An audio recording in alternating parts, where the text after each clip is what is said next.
Good morning, guys. Good morning. Good morning. Good morning. I hope you guys are doing well today. I am.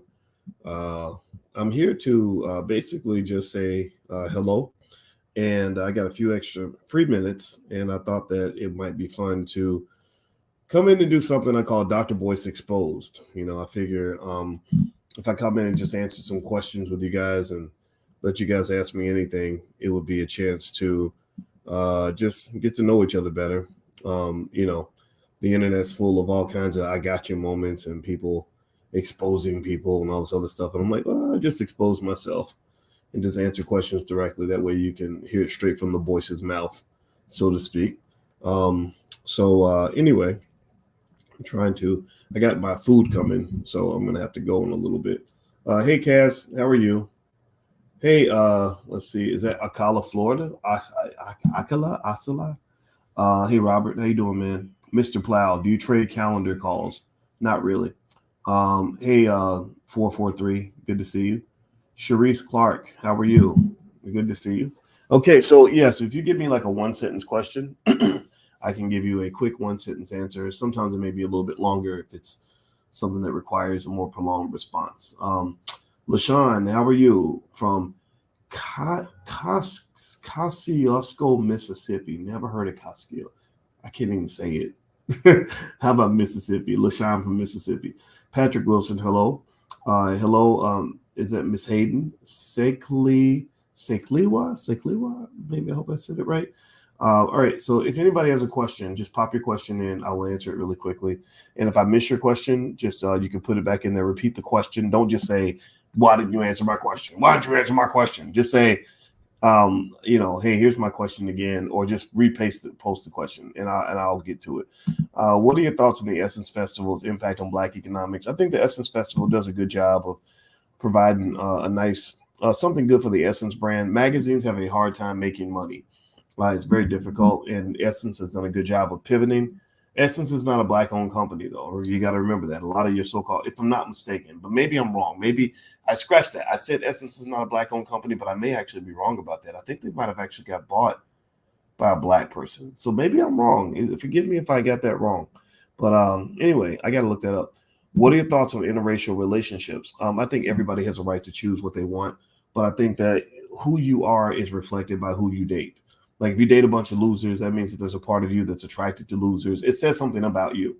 If you ever want to have a hard look in the mirror, look at all your relationships and who you dated, and that should tell you something about your life story and how you've evolved and what your preferences are and how you think and how you think about what you think of yourself. Sometimes we date low quality people because we don't think highly of ourselves. So I think that if you are in an interracial relationship, I have people in my own family that are in interracial relationships. My goddaughter, who's pretty much like my daughter, she's married to a very nice man from Denmark, and that wouldn't have been my choice, But let me tell you what, I got other young ladies I've mentored through the years who got with Black guys who treated them very badly. And to me, if you're Black and you're treating a Black woman with disrespect, then you're just as bad as a Klansman. You're no better than a racist. You're no better than a loser, of another race. So really, I saw it as, you date who you want, but also who you date does say something about you. So in the role that I'm in, I don't think I could do the same job I have and be married to Becky at the same time. It just wouldn't make any sense. It would literally be a direct contradiction of everything I claim to believe in, so that's my 2 cents. So I just specifically said, even before I got married, if I get married, and I wasn't sure if I was going to get married, but I said, if I get married, it's going to be the old Black woman. I can promise y'all that. I promised y'all that back in 2015.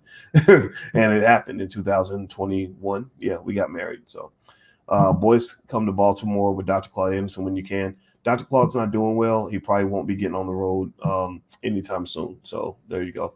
He is joining us digitally for an event in Detroit that's going to happen July 29th through the 31st.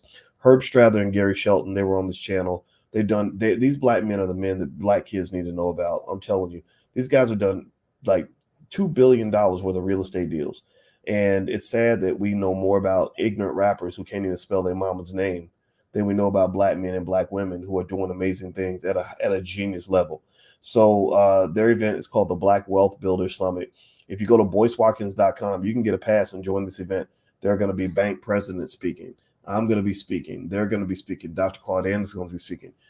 Gary Shelton has advised Michael Jordan, Oprah Winfrey, Warren Buffett, people like that. They just play the game way above the rim. And small-minded people, are going to be doing whatever they're doing, like following their favorite rapper. I want to follow my favorite billionaire. I want to follow my favorite multimillionaire. I want to follow my favorite black leader, and so some people are just built different. I met a guy in New Orleans this week. We were on the corner waiting for Uber and headed over to Julian Gordon's event. Julian Gordon's a great guy. He's really done a lot in terms of getting black people into multifamily housing.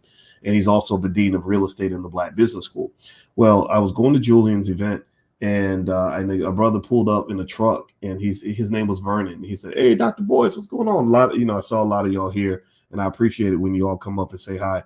And I was talking to him in the street, and he's at the stoplight, and then it hit me. I was waiting on the Uber. I said, "Hey man, can you give us a ride?" And he said, "Yeah." So me and my wife climbed in. She had to climb over the baby seat. I sat in the front seat, and we rode with Vernon. Best ride I've had in a long time. I sat and I talked to this black man about his life. And he said, "I quit my job because of you." And I said, "Man, that's great. What was that like?" And he was talking about going in to talk to his white boss and saying, "I quit. I'm out of here."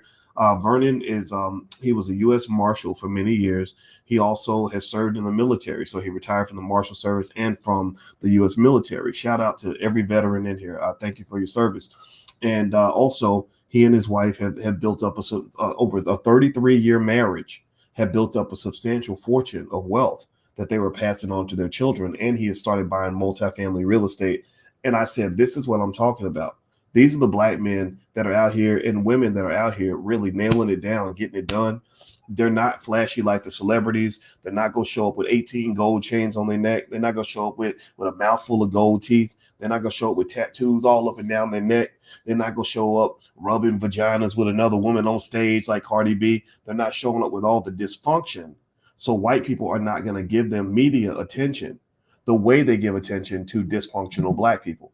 Dysfunctional black people are always going to get the most attention. In fact, many of the people that are out here acting raunchy, twerking every other day and getting half naked on stage and all that, some of those people ain't nothing but sex addicts on display. That's a sex addiction. Lizzo probably has a food addiction. Addicts are interesting. People like addicts because addicts are crazy. They don't know how their behavior looks to other people. So that's why Honey Boo Boo became so famous. She was that big bloated white lady because she had a food addiction. Everybody thought it was hilarious watching her eat constantly.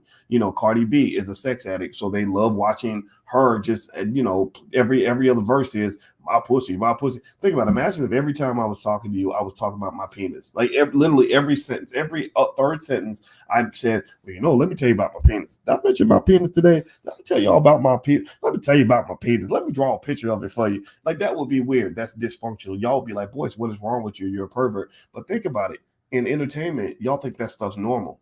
Y'all think that weird behavior is normal. And a lot of them are addicted to pills, addicted to liquor, addicted to all kinds of other drugs, smoking weed every day, addicted to dysfunction, addicted to black self-destruction, addicted to broken families, traumatized through the roof. And that's the stuff that's interesting. That's what white people want to see because that's what they believe black people are. They believe black people are a bunch of dysfunctional, fucked up losers. So those of you out there, like Vernon, the brother I met from Alabama when I was riding in his car, those y'all that just got it together, that didn't fall for the nonsense that you can't do it because you black, because you black, you supposed to just sit back and wait for Joe Biden to come to save you. Joe Biden, he's gonna come and save you, you lazy black ass. Like seriously, like the people that fit in that category are always gonna get more attention. But but the thing is, I want you to know I see you.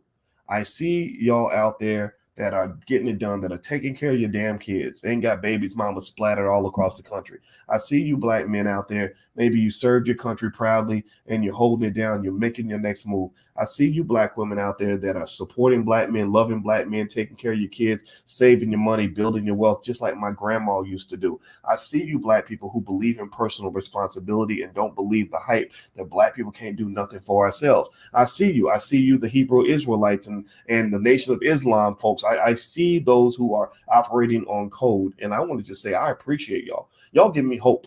Y'all give me hope because you are the blueprint. You are the template. You are the ones that are going to build the future. It's not going to be these raggedy Negroes they put on TV. Half of them are just messed up. And then they get about 40 and realize how messed up they are. And then they starting to act like us. but we're the grown-ups in the community, and I encourage you to lead like that. So shout out to Vernon. I talked to Vernon, and I just really enjoyed my conversation so much with him. And I said, man, you inspired me. You remind me that I'm not wasting my damn time trying to run up against. Ain't nothing more frustrating. Have you ever been trying to be intelligent in a room full of ignorant motherfuckers? Have you ever like really tried to like really say something insightful or warn people or prepare, and everybody else is stupid and they're high and drunk and dumb and crazy and distracted? Like that's what it feels like sometimes dealing with some of the elements in our community. I don't deal with that. I want to deal with the people that want to build and want to make a plan. Because I'm telling you, I don't care if you're black, white, or whatever. If you got a plan, you will be successful. If you have a plan and you execute that plan, you will be successful. I don't care if you're black, white. Stop believing that if you black, that some cops just gonna come shoot you in the head just because you black. Cops don't wake up. I know a lot of cops. They don't wake up every day thinking, what Negro can I shoot today? Can I find some hardworking black man who is taking care of his family so I can kill him? They don't think that way. So when people walk around saying that police scare me, I get traumatized every time I see a cop. I don't even understand that. I see cops all the time, and I say, "Hey, how you doing?" And they say, "Hey, what's going on?" And that's it. So I think that what happens is that the brainwashing is so deep, and they train us to act like little crazy monkeys, like we're just easily triggered and scared of everything and constantly failing to believe in ourselves. And I just don't want to be around none of that. I can't tolerate all that. I believe that there are pathways to success and power and solutions, and I want to be around people that want to have solutions. Period. All right, let me keep going. Is Bitcoin mining, is it a good investment? I wouldn't do it. It's really, really changing, Robert. I wouldn't try to get into the game at this stage unless you get with some people that are really good and already making money at it, and don't let them charge you a lot of money to be involved. Hey, Taekwon, how are you? From Kansas City, Kansas. KC Mo. I know KC Mo versus Kansas City, Missouri. I'm sorry, Kansas City, Missouri. He's in KC Mo, and I got my friends in KCK. I know the difference. Believe me.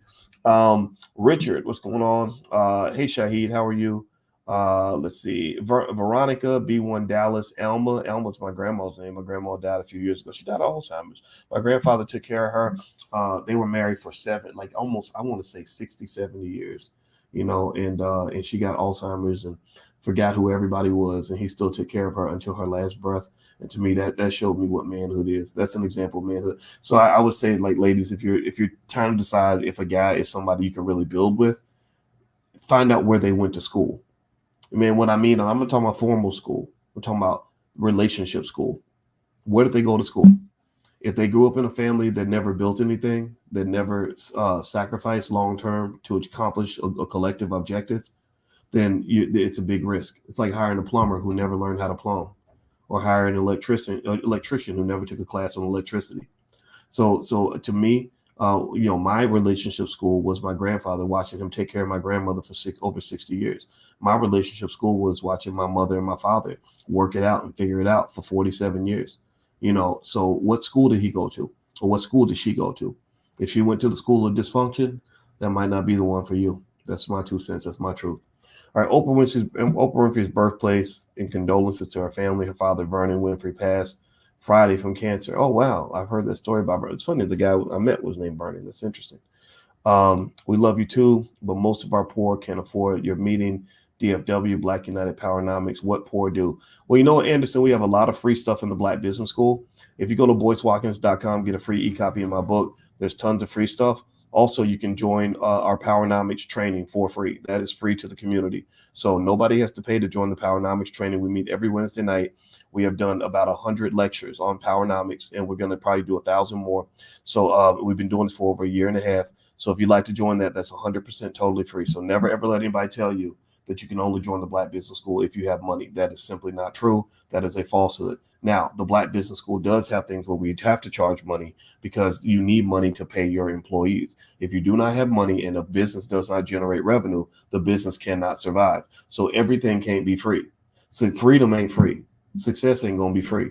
You went to college. College probably wasn't free for most of y'all. So what I'm saying to you is that, at the end of the day, you got to give businesses room to generate some revenue. Being a Black revolutionary should not come with a vow of poverty, because if I'm poor, if I'm broke, I can't help nobody. I can't hire no Black people if I'm broke. I got to go work for the white man. So ultimately, that's what it is. So if you're poor, it's okay. We have homeless people in our programs because we got free stuff. So just, let's not get into thinking that you have to have money to be a part of what we're doing. That's simply not true. Have you lost friends due to not having blind alliance to the Democratic Party? Absolutely. I lost a friend this week who got mad at me because I didn't agree with her Roe versus Wade. I didn't say that I think Roe versus Wade should have been overturned, but I did reveal the fact that Roe versus Wade was built on a big lie. Jane Doe, or Jane Roe, I think that's what they called her. I read her whole life story. She built that whole case around lying and saying that she got gang raped by a group of black men. And I told that whole story, and my friend didn't like it, and I said, I'm sorry, but that's what it is. So yeah, I lose friends all the time. It's okay. The truth will cost you friends. So if you ever want to have a lot of friends, just be a big liar. Will the price of precious metals outplay a digital currency? I don't know, Miles. I think digital currency will be here to stay. I think Bitcoin especially, but it's going to get regulated. So just expect regulations to come. Biden just did a whole big speech about it. So there you go. I'm going to answer questions quickly now because my wife has a therapy meeting with one of her clients soon, so I'm going to have to get up. Or actually, give me a second. Hey, Alicia, are you able to meet your client in the bedroom if I stay out here?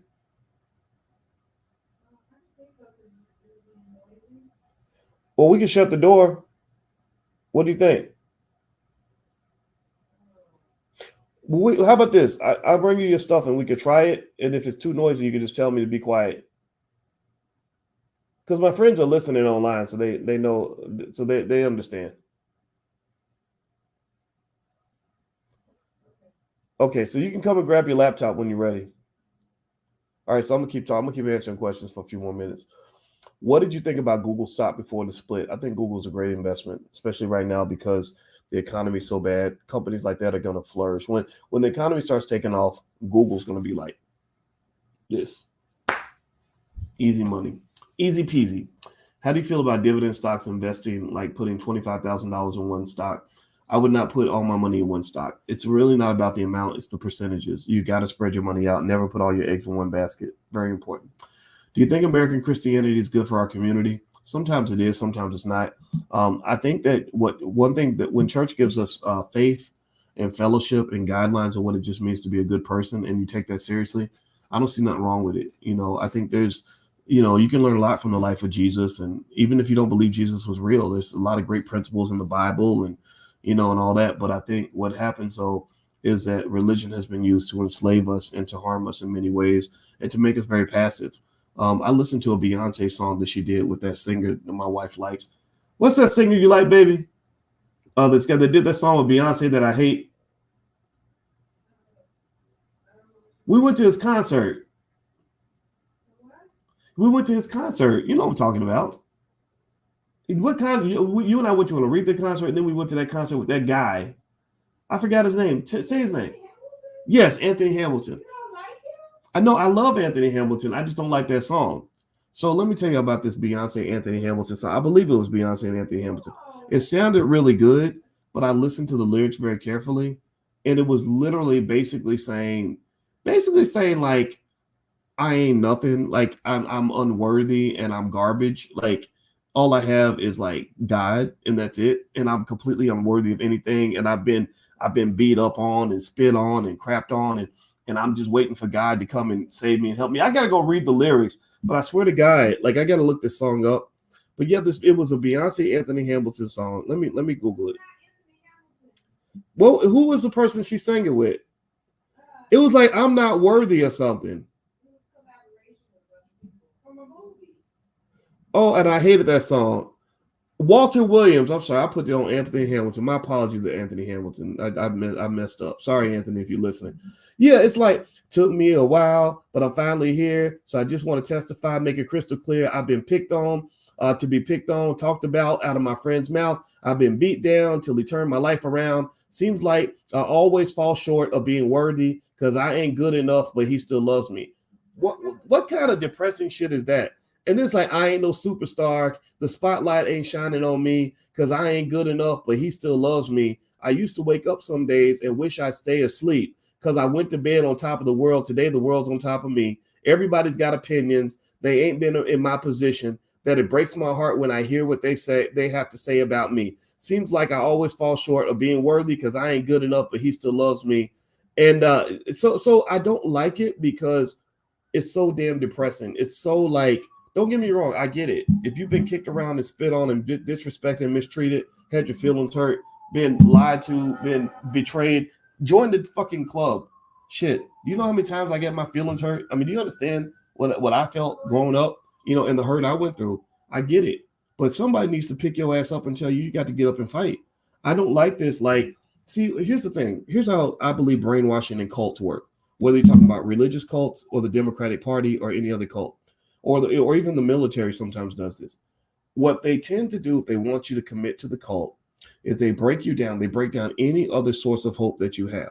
They break down any sort of self-empowerment. They destroy anything in you that is going to lead you in any direction other than the one that they want you to go into. So they chop you down to nothing. They tell you you ain't shit, you ain't worthy, you ain't nothing. And then what they do when you are at your lowest and you're feeling like complete crap, they say, but there's one solution for you. And the one solution is Jesus. Right? Or the one solution is to vote for the Democratic Party. Because think about this, when Black people get empowered, they're not as likely to go along with whatever the Democrats say. When Black people have options, when they have wealth, they're not as quick to be down for just anything that comes out of Joe Biden's mouth. They're not believing the Democratic Party is their savior because they now understand they can save themselves. It's no different. It's pimping. It ain't nothing but pimping 101. So sometimes the church is full of pimps. I'm not saying every church is like this. I'm not saying that at all. I'm saying that it's one thing if you say, hey, let's have a spiritual journey. Let's share some beliefs. Let's support each other. Let's talk about what God's work really means, but also talk about the work that we can do as individuals, all that. I get that. But when you're like, you're not worthy, you ain't nothing, you just a piece of crap, you have no hope unless you do what I say, that ain't nothing but pimping. That's what pimps do. Pimps don't, when they look for who they want to pimp, they're not looking for women that are empowered, that have plenty of options, they have plenty of intelligence, they have plenty of wealth, they have plenty of education. No, they look for the women that have no hope. And then they make your life so bad where you have nowhere to go. They want you to be broke. They want you to be ignorant. They want you to be hooked on drugs. That they'll deliberately get them hooked on drugs so that you have to keep turning to the pimp to get your salvation. So the same pimping that goes on in the church is just like the pimping that goes on in the street, which is just like the pimping that goes on in the Democratic Party, which is just like the pimping they do on the corporate plantation. The corporate plantation pimps you by keeping you so financially ignorant that the only way you know how to make money is to go work for them. They don't want you to have options. What happens when Black folks start getting options? Do they want to go to work more or do they want to go to work less? Right? Do you want to get that? Do you want to be on the corporate plantation more after you find out about real estate and you find out about stocks and you find out about side hustles and you find out about starting your own business? Like, do people, once they get that feel of freedom, do they want to go back to plan A? No, they don't. They don't. So I believe that one of the goals of any pimp, whether you're talking about a political pimp, a corporate pimp, or any other pimp, is to break you down to the point where you get convinced that they are the truth and the light, that they are the only solution that you have. So that song, that's why I hate that song. It's like, how am I empowering you by telling you, that we ain't worthy and we ain't shit unless we go to church and give the pastor our money or vow to some religion? No. That's a type of abusive oppression, if you ask me, and I don't think it's right. So let me keep going. Let's see here. Do you think? Let's see. If you had to take care of an elder, Shaka's asking, if you had to take care of an elder, how do you find time to make extra income? That's a tough one. That's where planning has to really come into play. You got a picture? Okay. Huh? Can you shut the door? Shut the door and look. Okay, well, shut the door and let me know if it's too loud. I'm not going to talk as loud because she's having a meeting in the other room. Shut the door and then let me know. If it's too loud, then I'll shut it down. I'm enjoying talking to y'all, so I hope it's okay that I don't talk so loud. Okay. Yeah, so that requires planning. So I encourage everybody, if you've got older people in your family, figure out what the plan's going to be to pay for these nursing homes. They are not cheap. Or I guess if you didn't want to put them in a home, you want to bring them in your home. Even that costs money, right? And so I would say that you probably want to get really good with time management, obviously, and everybody can chip in. I think any adult in the household should be expected to help, especially, and even the kids, So it is tough, though. I would say also, I see a lot of families where one person is doing everything. And I don't like that either. If you got 4 siblings and only one sibling is taking care of mama, well, that's kind of tacky. Where's everybody else, right? So a lot of this stuff is these are problems you solve in advance, right? You don't solve them while you're experiencing them. You got to prepare. You must prepare. You don't go buy your umbrella after it starts raining. You get an umbrella while the sun is out, so that when it does rain, you're ready. Um, Sadly, they were black owned and got sold, but recently reacquired by a black owned company or group of business people. Okay, thank you, Ellen. That's Essence. Okay, so Essence is owned by a black group. Okay, then I was mistaken earlier, so I apologize. Is this real online? Yes, I am really online. What's the best way to invest monthly for my grandchildren? Go to blackmoneyminute.com. I have an ebook on what I call the $5 a day investing plan, where if you invest $5 a day in any sort of a market-based index fund and you do it over a 30-year period, your grandkids will all have over $100,000 in liquid wealth by the time they're 25 years old. And if you give your child that kind of money when they start life, they're going to do fine. They're not going to have any of those crazy struggles. They're not going to be walking around talking about how being black means being broke. There's a URL. Every black person ain't broke, just the ones that aren't prepared. Boyce, I love you, but please apologize to Queen Lizzo. I think Queen status must be earned, and I think also Lizzo is not the person I was criticizing. I'm really criticizing an industry that tells black women, young black girls, that in order to get attention or in order to be successful, you got to twerk and show ass, and you got to act like a buffoon, and you got to sexually lust over white men in public.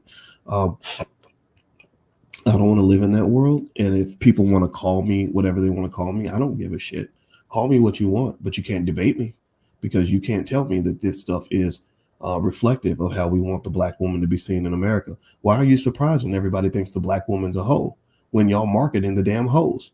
Stop that. Stop that. Get up there and sing. Give a good performance. But don't show up at Lakers games with your booty out. That's trifling. If I showed up at a Lakers game with my penis out, then y'all could call me every name in the damn book because I would deserve it. You would say, what is wrong with you, Boyce? That's crazy. So no, stop that. Stop excusing inappropriate behavior.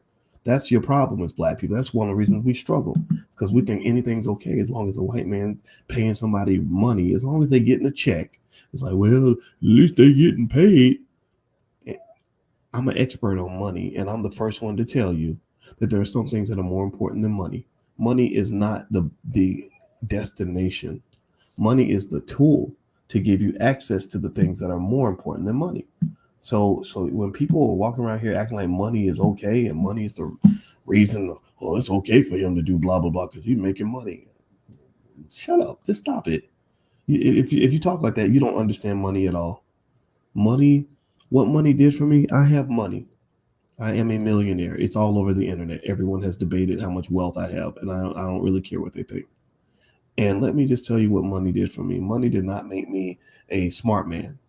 Reading books made me a smart man. Money did not make me a happy man. Money cleared my plate so I could find the things that will make me a happy man. Money does not make me a good man. That is a day-to-day decision that I have to make based on my ethical values that I was raised by. Money did not make my life good. Money simply kept me from being distracted so I could focus on the things that make my life good. The things that make my life good is spending time with my daughter, getting to kiss my wife, getting to spend time around people I care about, like talking to you. I like talking to you. This is fun for me. So money allows me the freedom to do those things. But money is not what did it. Money can only do so much, and I think that when you don't have enough of it, it makes you obsess over it. And it's like if you got to pee really bad, all you're thinking about is a bathroom. And you can get to the point where you think that once I'm in the bathroom, it's going to be great. I'm going to live in the bathroom. I'm going to stay in the bathroom all day. I'm not going to do nothing but go to the bathroom all day. I'm just get a house with 10 bathrooms so I can just pee all day. No, you go to the bathroom so that you can focus on the things that matter. So stop letting celebrities degrade the entire community just because they're getting a damn check. You can get a check without acting like a damn ass and without doing a minstrel show. And notice that at many of these hip hop concerts where you got some rapper up there with 40,000 tattoos and 18,000 gold chains, and walk around like a clown and a coon and blah, blah, blah. Notice that those audiences are filled with white people. Do you notice that?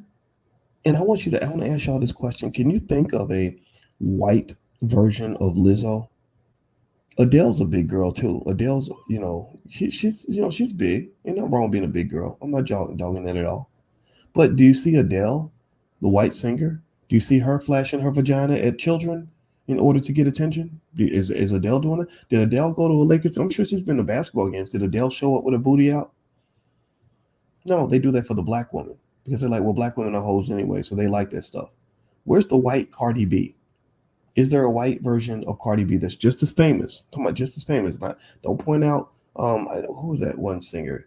Miley Cyrus. Miley Cyrus was not at the level of a Cardi B, and Miley Cyrus is off doing something else now. Even Kim Kardashian was allowed to distinguish herself, even though she started off as a hoe. You don't know that. That's how she got famous. She got famous with a sex tape. There's different rules for white people than there are for black people. So these roles of kind of these clownish, coonish, ridiculous minstrel show roles, that's reserved for you. And that's why the white people show up. They're like, yeah, go nigger, go. We like our niggers to act like this. And y'all think that they're laughing with you. They're laughing at you. They're typecasting you. So anyway, and I agree with DDS. Thank you, DDS, by the way. You're a great moderator, man. He says the media is propping up these degenerates as examples for all black women. Exactly. I don't want my daughters growing up thinking they got to show booty on Instagram in order to get the attention they deserve. I don't want them leading with the booty. I want them leading with their brains. And because I'm sure their mama got a nice booty too, so they're going to have the booty. But it's like, don't you make that your signature mark. Don't go out there. Make that man earn that. Make that man respect that. People respect things that are rare. People respect diamonds because diamonds are rare. When diamonds flood the market, the value goes down. And some of these women out here done flooded the market. They done flooded the market with vagina, and men don't value it. Men are like, whatever. Well, show me what you got. Show me what you got, girl. And I just don't think women like that are winning. I think that they get a lot of attention, but it's very cheap. It's very bad attention. It's not the kind of attention that leads to lasting love and the things that women want. It's not what leads to you getting a man that's going to take care of your children. It leads to a lot of pain, a lot of misery, a lot of baby mama drama. And that's what you see. If you look at these rappers and you see their relationships, what do you always see? You always see chaos. You see baby mama drama. You see domestic violence. You see breakups. You don't see normal, functional, healthy, loving situations. And when they have those situations, ignorant, dysfunctional people make fun of that. So Sierra was in dysfunctional situations with Future, the rapper Future. But Sierra made a choice. Sierra said, you know what? I don't want that. I want to be with a man that loves me. I want to have a happy family. I don't want to be traumatized every other day. I don't want to go through hell in order to allegedly be in love. So she goes and she dates Russell Wilson. And some of these idiots and immature people are making fun of that. Like, why would a black person want to be in a situation that's not dysfunctional? Why would you want to get away from drama? Why would you not want your life to be a complete piece of shit? Because she's smart. She's intelligent. That's what smart people do. So I'm just telling y'all, anybody who's smart, get away from the damn drama. Walk away from that nonsense. When you start seeing Negroes acting niggardly, just go in the other direction. You can't stop it. It's the niggardly behavior is a virus that is bigger than Corona. It spreads more than COVID. They down to COVID got 18 variants. Niggerish behavior got 447 variants, and it's all over the world. But guess what? When you go into certain spaces, it goes away. When I went to Julian Gordon's event last night, it was black. It was almost all the black people there owned property. All the black people there were loving. It was wonderful. It was like, wow, this is the black community. This is the black community. Here, let me keep going. I know Justin says niggardly means stingy. Yeah, I know, but the niggerosity is big. So let me keep going. Let me keep reading some of your. If you have more questions, if I missed your questions from earlier, I apologize. I'm gonna scroll through and just find questions. Adele has recently lost all that weight, but the point still stands. Yeah, I didn't know. I don't really follow Adele like that, but I know when Adele was big, Adele wasn't out wearing thongs every other day and doing all this crazy stuff to get attention. Like, I think Lizzo's a good singer. I think Lizzo should just sing. Like, why can't you just sing? But I get it. I understand, because your handlers won't let you just sing, because they want you to do the minstrel show, and that's what it is. Let's see. Peace, Dr. Watkins. Are we forever screwed due to integration, or can we still thrive and create communities like we had in Bronzeville, North Carolina? Oh, we can do both. I think that there's nothing stops us. Nothing stops us. Nothing stops us. We can do anything we want. That's what strength looks like. That's what power looks like. Power means that I can achieve my goal despite any obstacles you put in front of me. That's the first thing Dr. Claude Anderson explains in Powernomics. He says power is the ability to pursue your agenda despite the opposition of others. It doesn't say that power is the ability to pursue your agenda only when white people allow it. He doesn't say power is the ability to pursue your agenda when other people are cheering you on. He didn't say power is the ability to pursue your agenda as long as you get the support of the Democratic Party. No, he said power is doing whatever the hell you want, making the world that you want to make because you are that determined to see it. And let me just tell you this. You guys know I'm going to be in Detroit July 29th through the 31st with Herb Strather and Gary Shelton. These two guys have done billion-dollar deals, and that's why I think it's really important for Black people to hear from these guys. And one of the things that Herb said that really made me think, Gary said it too, is they said that one of the things that people are missing when they're trying to do business at a high level is they give up too easy. They give up too easy. He said, in any business deal you do, especially $100 million, $200 million, $500 million deal, he says something is always going to go wrong. He says there's always going to be a disaster. There's always going to be something that's a hang up that's going to make you want to walk away. But if you're determined to get the deal done, you solve the problem and you keep moving. I said, damn, that is so simple, but so profound. Because I've done business with Herb Strather, right? Herb is, look him up. Herb Strather, he owns, he just did a $300 million real estate deal in Detroit. Again, people don't know him because y'all paying attention to rappers and whatnot. This guy is extraordinary. And I've done business with him, and I was really impressed with the fact that there was no barrier that stopped the deal. Like, we would hit an obstacle, and I'd be like, well, maybe we can't get it done. Herb would be like, well, let's get on the phone, let's work it out. And we get on the phone, and we'd work it out. And I'd be like, oh, okay, well, let's keep going. So even I sat there and learned. I said, man, I thought I knew a lot, and I know a lot of things. But one thing I really want to impress on you is that sometimes your greatest gems are it's not the complicated shit. It's the basic shit. And the basic shit is that when you want something in your life, determination goes a very long way. Determination means that whenever I see an obstacle, that is not a barrier, that is not a blockade, that is not a reason to walk away. That's just a problem I have to solve. And I can get that because I'm a mathematician. I taught math at the University of Kentucky. And when you solve a problem, when they put a problem in front of you in mathematics, you don't cry about it. You don't go and protest in the street and say Black Lives Matter or say, oh, well, the white man foiled it again. The white man stopped me. It's like those cartoons, you pesky kid, you foiled it again. I would have built the Black Wall Street if it wasn't for you pesky kids. Like some Scooby-Doo, cartoon. No. You say, okay, they threw up a barrier. That's a problem. We're going to have to solve that problem because not completing the job is not an option. If all of y'all, if everybody in here just embrace that one basic idea, I guarantee you that'll probably double your income in the next 5 to 10 years. I'm serious. So I learned something. I heard him talking. I said, okay, good point.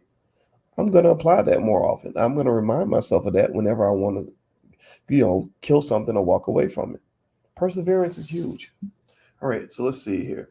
Can you please bring on Hassan Campbell? He has a powerful message. I don't know Hassan, and I don't do a lot of interviews, but if he reaches out, we can make a connect and see. My email is manager@boycewatkins.com. But I would tell you the truth, I don't really have a show. People that come on my show are people that I know or people that really push me to do the interview. I don't really like to do interviews, to be honest with you, because I have to run the business and everything. I come in to talk to you guys because I like talking to you, but I'm not Charlie Rose or Don Lemon or something. Cliff Cole, do you offer classes on how to enter the stock market? Yes. If you go to if you just go to boycewatkins.com, you can find my Black Stock Market program. There is 5 years of amazing curriculum, everything starting with the very basics, how to buy your first share of stock, everything else. And also, in fact, if you go to firstshareofstock.com, firstshareofstock.com, there's actually a free some free information there as well. So either way, you can either go to my website, boycewatkins.com, or you can go to firstshareofstock.com if you want to see the First Share of Stock program to get started. By the way, you are a realist, and that's what our community needs more than anything. People aren't telling us lies.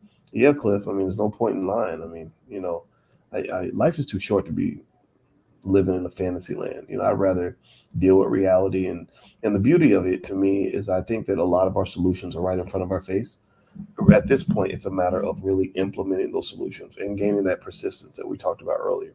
If you're persistent, I don't think white people can really stop you. Hello, Dr. Boyce. Thanks for all you do. It says, Julian, I'm registered for your stock options income class, but I missed the first session. Is there any way I could get to watch the recording? Yes, Julian. The recording is inside. If you log in, if you go to boycewatkins.com, you'll see the link for the stock options program. It's the covered call selling program. And so if you're interested in joining, you can go there at boycewatkins.com. But if you're already enrolled, if you click on that link at my website, boycewatkins.com, you will get a login, and you can log in, and the recording is there. All the recordings will be there. They'll be yours for life. All the slides are yours for life. Also, the access to the stock options masterclass, yours for life. Access to the trainings on how to form a family investment club, yours for life. So feel free to just go to boycewatkins.com if you're still interested in signing up. We meet again this Thursday. We do that every Thursday night at 8 p.m. Eastern. And it's really fun. It's basically selling stock options to generate income, picking the right stocks, managing the risk, looking at your ratios to determine how you want to make your next move. In fact, tomorrow, Monday, I'm actually going to go sell my options again for this week to generate my income. And what I do is I sell my stock options. I get my money. I put it in my bank account. I reinvest a big chunk of it. But then what I need for expenses like credit card bills or car note or anything like that, I just pass that to my wife. And then I say, hey, babe, here's some money. Pay down the credit card or whatever. But we paid off our cars recently. So we don't believe in carrying a lot of car debt.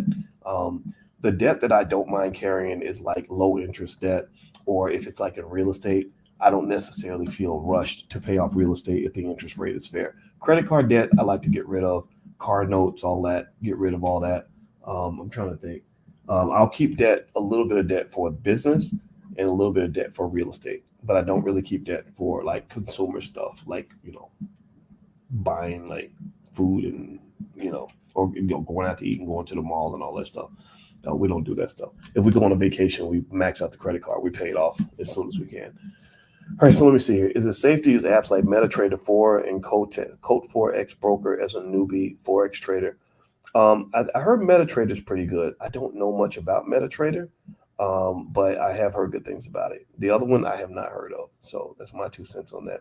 We have a Forex program in the Black Business School, by the way, so feel free to go take a look at that. Being Black is based on debunked science. Eugenics is rooted in racism. Both are pseudo-social science. Your continued support of this issue proves that you are either complicit. Okay. All right. Well, okay. That's a fair assessment. Maybe I'm, ignorant, but I use the word Black. It's comfortable for me at this point, but maybe I can be evolved. So I'm not going to say you're wrong. I'm just going to say I'm not going to sit and argue with you about that one, brother. Let's see here. He says I'm either complicit or incompetent. Either way, you are unqualified to be a voice for the people, for we the people. Well, I agree. If you feel that way, then you definitely shouldn't be here. I mean, you should not listen to me if I'm not qualified to be a voice that represents you. I represent somebody. That's why there are people that are here that do listen. And if you're in the category and you feel that what I say represents you or supports you or helps you in some way, then you should stay. But if you feel like I'm a quack, or you feel like I'm just whack, or you feel like I'm old-fashioned, you feel like I'm full of crap, then there are so many people out here that will share a message that you could rock with. It's just like dating. You know, just because somebody doesn't want to be with you, that doesn't mean you're ugly. It just means that that's not the person for you. Okay. So it's totally okay, brother. I'm not even mad about what you said. Um, let's see. Let me see. Drama costs money. Ooh, who said that? I lost the comment. But let me tell you, drama does cost money. That's why if you want to make money, you want to minimize drama. People that have money tend to avoid drama. They ain't got time for it because drama just it's draining. It's a waste of time. Um, it costs you everything, you know, like fighting and lawsuits and emotional, emotional pain. Minimize the drama, like work it out, man. If you can't work it out, then avoid each other. That's what you got to do. So drama, we like drama. I think we like drama because we're very high on the adverse childhood experiences scale, ACEs, ACES. You should go take the ACEs test. Look it up. Just look up ACES, the ACEs scale.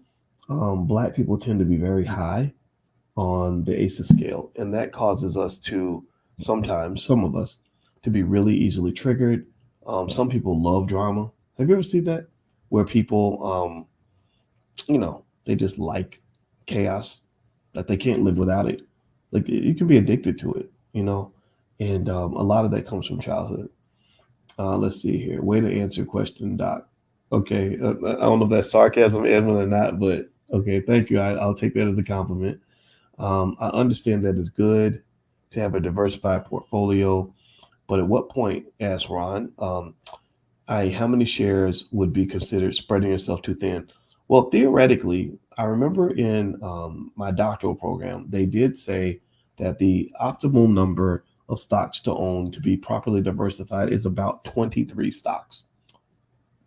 They did a study on it. Somebody came up with that number. I don't think it's a hard, fast number.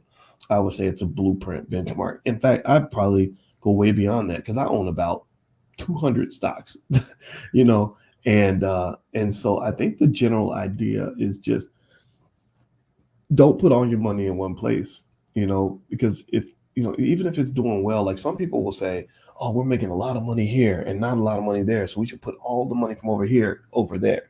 That's not always a good move because if that one thing, I've seen stocks drop from $31 to $3. I had a Chinese company that was making me, I mean, when I say a ridiculous amount of money, it's like I thought I had died on to heaven. I said, man, I have cracked the code. So I invested in this company. You know what I was doing? I was selling the stock options every week and getting like insane amounts of money, right? It was a Chinese company. And well, I didn't know that the Chinese government was going to go and crack down on that industry. It was an online educator in China. I forgot the Tekadu. That was the name of the company, Tekadu. And I mentioned Tekadu to my students. I was like, I got this company called Tekadu, and it's really making me a lot of money, And then China cracked down on the industry, and Tekadu, all those companies got shut down, basically. Their stock went from $31 a share to $3. I've never seen that before. And I mean, my heart sank. Now, here's the good news and bad news. The bad news is that I was depressed because the easy, quick money that I was going to be making from that stock, it was gone. It wasn't coming back. It never came back. I have other securities I own that make me good money, but not like that. That's the bad news. The good news is that I was very careful. So that even when I was making the money, I didn't pour the money back into the stock because I could have doubled what I was making by just dumping more into it. I spread the money out. As the money was coming out, I made sure I invested it into safer assets, more stable American companies that I knew a little bit more about. And also I pulled out so much money. So let's say, for example, I don't know the exact numbers, but let's say that I had $100,000 worth of this stock. Well, let's say over the course of that year, I made $100,000 from selling the options. So it was like a break even kind of thing. The amount of money I had in the stock, I made that back from the options, and I could have kept making the money. I could have made, let's say, $100,000 a year. So it was a good business, right? And it's beautiful. It's passive. You don't have to do any work for this money. So that's why I like selling stock options. So that was the upside of it. The upside was when I look back, I said, okay, I didn't make the money I thought I was going to make. My hopes and dreams were crushed, but because I was careful and didn't get greedy, I didn't lose as badly as I would have lost if I had been greedy. So I would almost say to you, and actually I'm going to have to go in a second because it looks like our food is almost here. I think in investing, greed is not a good emotion to have. I think that a little bit, I think ambition, to be financially ambitious is good, but being greedy, I think doesn't work. And in fact, for those of you that are in the stock options class, we meet every Thursday. Again, you can go to boycewatkins.com. You can still join. That method. I like that method because it's a method that says you can do well, but you can protect yourself too by not feeling like you got to just make all the money or you got to just get these easy quick flips and all this other stuff. And I think that's true also in business. I've seen people throw away great business deals where they might, let's say that they're going to make 80,000 that year, but they find out that their business partner is going to make 200,000. So they get mad and they end the deal. They say, you're screwing me. You're getting 200,000. I'm only getting 80. That ain't fair. And I get that. But in some situations, I've been in situations like that where I said, you know what? I'm not going to worry about the fact that they got 200. I'm just glad I got my 80. And I'm not going to throw away my 80 to take away their 200 because I don't do better by making you do worse. That's that crabs in the barrel nonsense that keeps a lot of our folks from being able to do business with each other. I just did a business deal where I made 40 grand. Cool. You know what? My partner, she made about 110. She did. And somebody said, they said, well, you're Boyce Watkins and you could make more money and you should be blah, blah, blah. You should renegotiate and force it. I said, why? I got 40 grand. I'm happy with 40 grand by itself is a great number in my mind. I'm not going to go count your money too. I'm counting my money.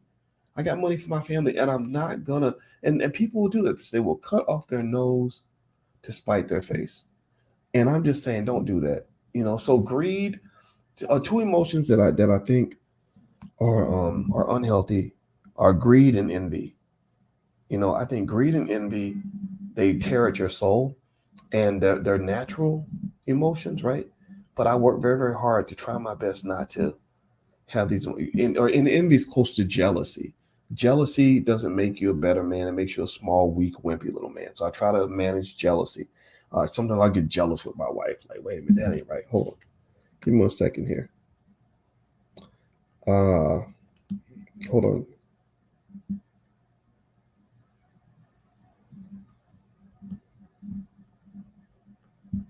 Let me tell this guy I'm coming to the lobby. Okay.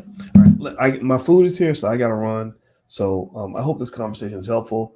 Do you still do business with your Rima Karama? No, we don't do business anymore. I wish him the best, though. I think his content's good, actually. He's really fiery, and the brother went through a lot. I really, my heart goes out in terms of what he went through. His story was, man, too many brothers go through stuff like that. But anyway, if you're friends with him, tell him I say hello. All right, guys. Well, I got to get out of here. If you want to join the options class or meet us in Detroit or join the stock program or anything like that, or get some resources to improve things for yourself, just go to boycewatkins.com. There's plenty of stuff there. Anything you want to sign up for, if you use the code Dr. Boyce, all one word, Dr. Boyce, you can get 20% off. So keep that code in your pocket. You can use that for any program in the Black Business School that we have, and that's yours. So I'm out of here, guys. Have a good day. I'm about to go down here and get this food. So talk to y'all later. Bye-bye.